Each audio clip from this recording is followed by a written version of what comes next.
Dear students, welcome you once again to my daily grammar class.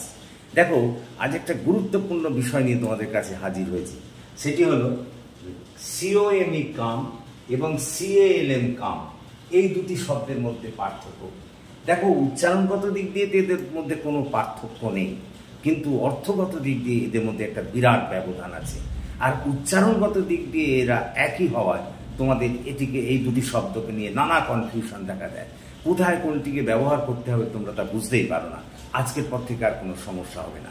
দেখো আমরা যখন বলি COME কাম, তখন এটি একটি ভার্ব। এর অর্থ হলো আসা, মানে একটা নির্দিষ্ট দিকে এগিয়ে যাওয়া বা আসা। যেমন মনে করো, please come to me in the morning, দয়া করে সকালে আমার কাছে এসো। তার মানে একটা নির্দিষ্ট দিকে, আমার দিকে তাকে মুভমেন্ট, এগিয়ে আসতে বলছি।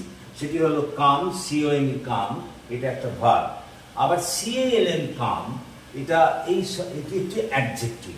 এর অর্থ হলো শান্ত বা শান্তিপূর্ণ। যেমন মনে করো কোয়াইট এর প্রতিশব্দ।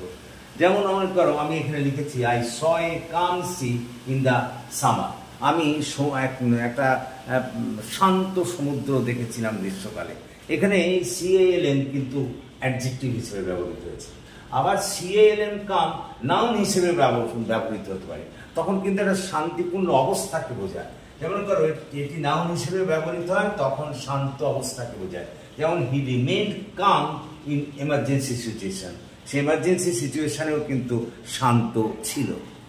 তো আশা করি বুঝতে পেরেছ CALM কাম এবং COME কাম এই দুটি শব্দের মধ্যে পার্থক্য। So thank you for watching and listening. So please comment, share and subscribe to my channel.